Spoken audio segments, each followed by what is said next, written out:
Hello, shalom, shalom. Na wasalimu katika jina la Bwana. Nipo katika madhabahu ya ushindi. Jina langu naitwa Dorcas Ushindi. Naielezea habari ya ibada ya siku ya kesho. Lakini pia ninakukaribisha wewe ndugu, jamaa, rafiki, karibu kwenye ibada ya siku ya kesho. Lakini pia katika kutembea na pita kwenye madhabahu ya ushindi nimekutana na Apostle Vika. Natamani Apostle Vika anieleze kwa habari ya ibada ya siku ya kesho. Anaona nini kwa habari ya ibada ya siku ya kesho? Amen. Bwana Yesu asifiwe, watu wa Mungu. Ibada ya kesho ni ibada ambayo imebeba neema, ibada ambayo imebeba nguvu ya Mungu kwa viwango vikubwa. Tumekuwa tuna maandalizi karibu wiki nzima kuiandaa ibada ya kesho. Tunaona praise wameshatoka, lakini walikuwa kwenye maandalizi ya kusifu na kuabudu.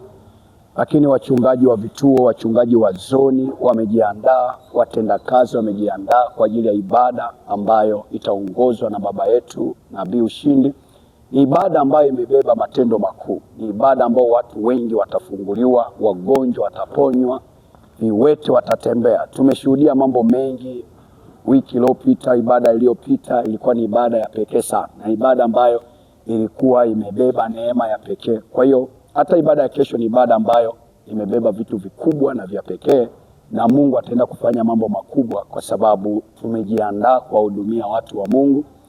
Tumejiandaa, hata usiku huu tuko hapa kwa ajili ya maandalizi ya kila ambacho kitaenda kufanyika. Kwa hiyo nawakaribisha sana mpenzi mtazamaji kwenye ibada ya kesho. Niseme tu kwamba mtu wa Mungu, ibada ya kesho ni ibada ya pekee, ni ibada ambayo imebeba neema. Tumejiandaa kuwahudumia watu wa Mungu kutoka mataifa yote.